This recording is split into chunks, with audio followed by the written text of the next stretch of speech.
யாருக்கு யார் என்று எழுதி வைக்கப்பட்டுள்ளது என கூறப்படுவது எத்தனை சதவிகிதம் உண்மை என்று தெரியவில்லை. ஆனால் அப்படி இறைவன் எழுதி வைத்திருப்பது நிஜம் என்றே சில சம்பவங்களும் சில மனிதர்களின் வாழ்க்கையும் உணர்த்திவிடுகிறது. நாம் தற்போது காணப்போகும் இந்த காட்சிகளும் அந்த வகையை சேர்ந்ததே. சர்க்கர நாற்காலியில் சென்று கொண்டிருக்கும் இவரின் பெயர் ஆரிஃப் இப்ராஹிம். பிறவியிலேயே பாதிப்புடன் பிறந்த இப்ராஹிமால் அடுத்தவர் உதவியின்றி எந்த ஒரு வேலையையும் செய்ய முடியாது.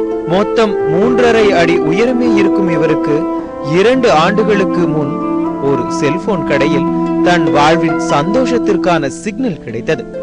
ஆம், முதலாக அங்கு 32 வயதான இப்ராஹிமை பார்த்தவுடன் ஆரிஃப் தனக்காக படைக்கப்பட்ட ஜீவன் என உணர்ந்து கொண்டதாக 21 வயதான அமீனா கூறுகிறார்.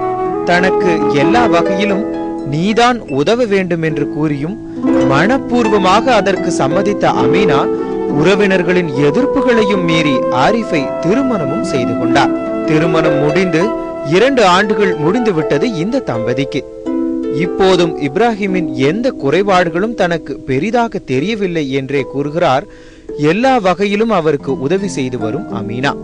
ஆத்மார்த்தமான இந்த தம்பதியின் அன்பின் அடையாளமே அவர்கள் கொஞ்சி விளையாடும் இந்த குழந்தை.